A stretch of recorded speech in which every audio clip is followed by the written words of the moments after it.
I met Alex during my first semester at university, and from the moment we talked, it felt like we'd known each other for years. She had that rare quality, effortless charm mixed with the kind of warmth that makes you spill your entire life story without realizing it. We studied together, ate together, and stayed up until dawn sharing secrets we promised would never leave our circle. She became the person I trusted most, the vault for every detail of my life that I didn't dare tell anyone else. I told her about my dream of becoming a writer, how I'd been quietly working on a deeply personal story that I never planned to show anyone until it was perfect. I told her about my complicated family history, the fact that I'd grown up believing one man was my father, only to learn as a teenager that he wasn't. I told her how much it hurt, how I still hadn't forgiven my mother for the lie.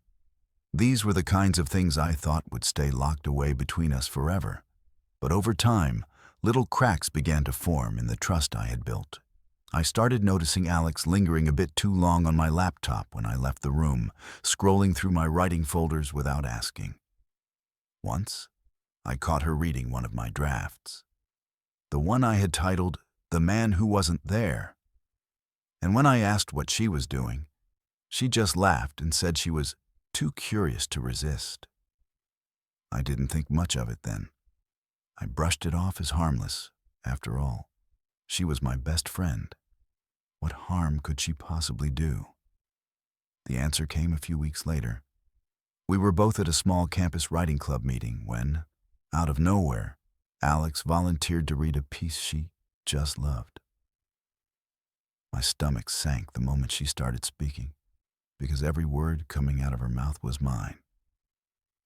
She was reading my private story, the one about discovering the truth about my father, the one that I had written more for therapy than for anyone else's eyes.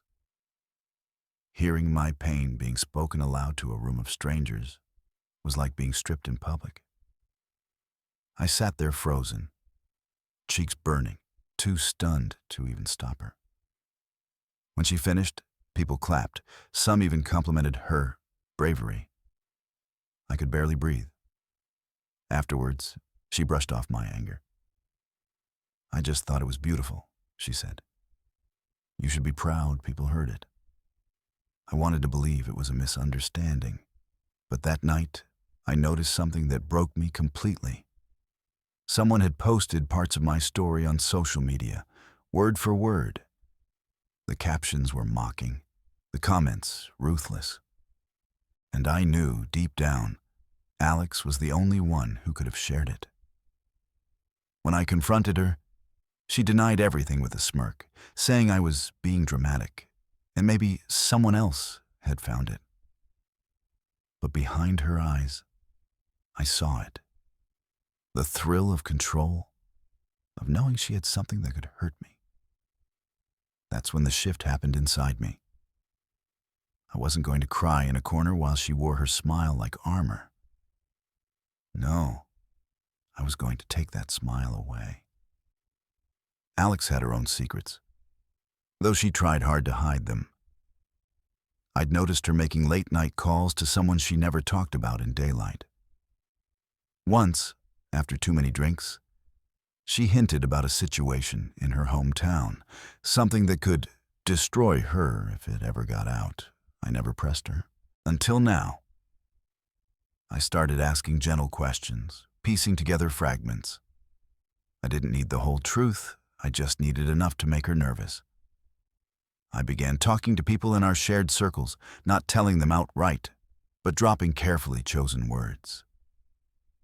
"Oh, you know Alex." "Yeah, I just hope she's okay. She's been dealing with something heavy lately."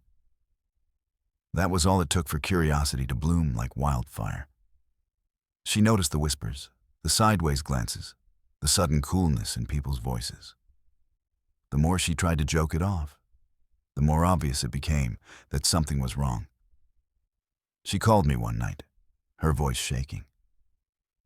"What are you saying to people?" she demanded. I just told her. "Funny, isn't it?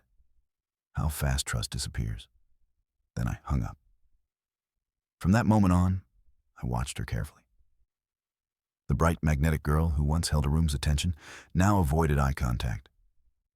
The confident laugh was gone, replaced by tight, distracted smile. She still tried to keep her image together, but I could see the cracks spreading. She was unraveling. Weeks later, she showed up where she knew she'd find me, sitting on a bench in the park where we used to study under fairy lights. She stood there for a long moment before finally speaking. "You did this," she said quietly. I didn't deny it. I met her eyes and said, "You took my secrets. I took your smile." Her lip trembled, but she didn't cry. She just turned and walked away. I thought that would be the end of it. I thought I'd feel some rush of satisfaction.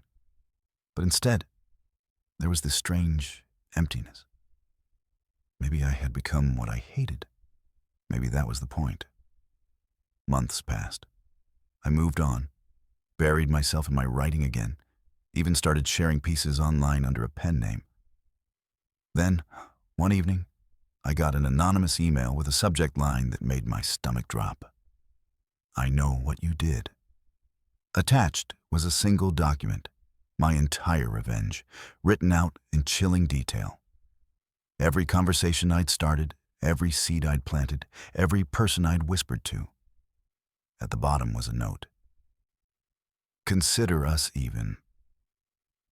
The last thing in the file was a link. Against my better judgment, I clicked it. It led to a forum I'd never heard of, where someone had posted one of my most recent stories, my new work, the one I thought no one could connect to me. Only this time, the post didn't have my name. It had hers. And the comments? They were calling it a brilliant comeback. That's when I realized Alex hadn't just taken my smile back. She'd taken my voice.